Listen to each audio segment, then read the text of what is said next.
Hey, everyone, welcome back to the channel. If you've opened YouTube TV lately and noticed ESPN, ABC, FX, or National Geographic missing, you're not imagining it. Disney has officially pulled its channels from YouTube TV after the two sides failed to reach a new agreement. And both companies are trying really hard to convince viewers that the other side is the bad guy. Now, this kind of dispute isn't new, but the timing, the scale, and the players involved make this one especially messy. So today we're going to unpack exactly what's going on, why Disney and YouTube TV are fighting, what it means for your bill, and where this could all lead for the future of streaming. Let's start with the basics. YouTube TV is one of the biggest live TV streaming services in the US, with more than 8 million subscribers. It's owned by Google and it's supposed to be the modern alternative to cable, all your favorite live channels, sports, and local networks in one app for around $73 a month. Disney, on the other hand, owns a massive portfolio of channels: ABC, ESPN, FX, Freeform, National Geographic, Disney Channel, and several others. Basically, a lot of what people still tune in for live TV. Every few years, these companies sit down to renew what's called a carriage agreement. That's the contract that lets YouTube TV carry Disney's channels in exchange for a fee per subscriber.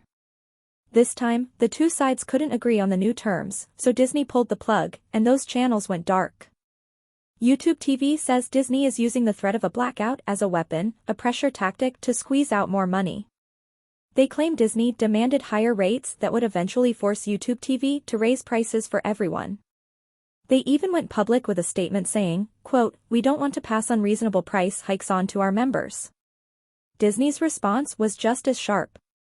They say YouTube TV is undervaluing their content, that their channels are worth the premium, and that Google is trying to use its market power to pay less while still profiting from Disney's top-tier programming.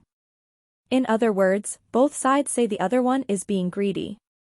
So let's talk about what this means in practice. If you're a YouTube TV subscriber, this blackout is a big deal. You lose ESPN, which means no live college football, no Monday Night Football, no NBA, no major sports coverage. You also lose ABC, which is a network a lot of people rely on for local news, morning shows, and primetime programming. YouTube TV says if the blackout continues, they'll give affected users a $20 credit. It's a nice gesture, but if you were planning your weekend around the big game, that $20 doesn't do much to fill the gap. Some subscribers are already saying they'll cancel and move to Hulu Plus Live TV, which, interestingly, is owned by Disney. So, this whole situation might actually push customers right into Disney's ecosystem. And that brings us to the bigger picture. This isn't just about one contract dispute, it's about the entire structure of the modern streaming industry. For decades, cable providers paid networks carriage fees. When streaming came along, people assumed those cable-era fights would disappear. But now, we're watching the exact same pattern repeat, just on different platforms. Disney's logic makes sense from their side. They invest billions in sports rights and production. ESPN alone pays massive amounts for NFL, NBA, and college football broadcasting rights.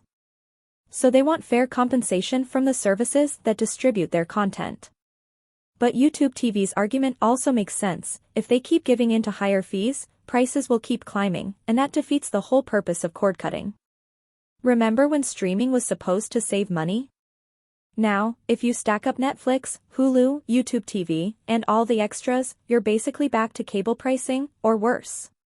There's also a competitive layer here that makes the fight more interesting. Disney owns Hulu Plus Live TV, which competes directly with YouTube TV. So if Disney makes YouTube TV more expensive, or strips away key channels, it could make Hulu Plus Live TV look like the better deal.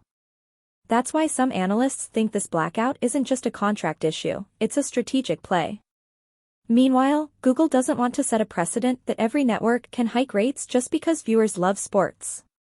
They want to show that they'll walk away if the terms aren't right, even if that means losing popular channels temporarily. Both sides are playing chicken, and subscribers are the ones stuck in the middle. Now, let's zoom out for a second. Carriage disputes like this have been happening more often, not just between YouTube TV and Disney, but across the industry. In the past few years, we've seen similar blackouts between Spectrum and Disney, Dish and Fox, and even Hulu and Sinclair. The underlying issue is always the same: rising costs for live sports and premium programming. And the truth is, those costs don't just vanish, they get passed on to viewers. Whether it's a higher monthly fee, new sports surcharges, or fewer channels for the same price, consumers end up paying. There's also a legal and regulatory dimension worth watching. Some consumer groups argue that when one company owns both the content and a competing distribution service, like Disney does with Hulu Plus Live TV, it creates a conflict of interest. If this blackout drags on, don't be surprised if lawmakers or the FCC start asking questions about whether these negotiations are fair or anti-competitive. So, where does this go from here? Usually, these disputes end with a last-minute deal once the pressure builds up. No one wants to be the company that ruins fans' access to big sports events. If enough subscribers threaten to cancel, both sides will feel it. In the meantime, viewers have a few options. You can switch to a different service that still carries Disney channels, like Hulu Plus Live TV, Fubo, or Sling. You can use Disney Plus for on-demand content, though it won't replace ESPN's live games. Or, you can just wait it out, since these blackouts rarely last forever. Personally, I think this fight highlights a bigger shift in how entertainment works. We're moving into a world where content and distribution are consolidating under the same umbrellas: Disney, Netflix, Amazon, Apple. Each company wants you fully inside their ecosystem, and disputes like this are part of that tug-of-war. The problem is, viewers get caught in the middle, paying more, juggling more subscriptions, and losing access to content they used to take for granted. So what do you think? Is Disney justified in asking for higher rates because of the value of ESPN and ABC? Or should YouTube TV stand firm to protect consumers from another price hike? Drop your thoughts in the comments below. I'm really curious how people see this one. And if you found this breakdown helpful, make sure to hit that like button, subscribe to the channel, and turn on notifications so you don't miss future updates on stories like this. Thanks for watching, and I'll see you in the next one.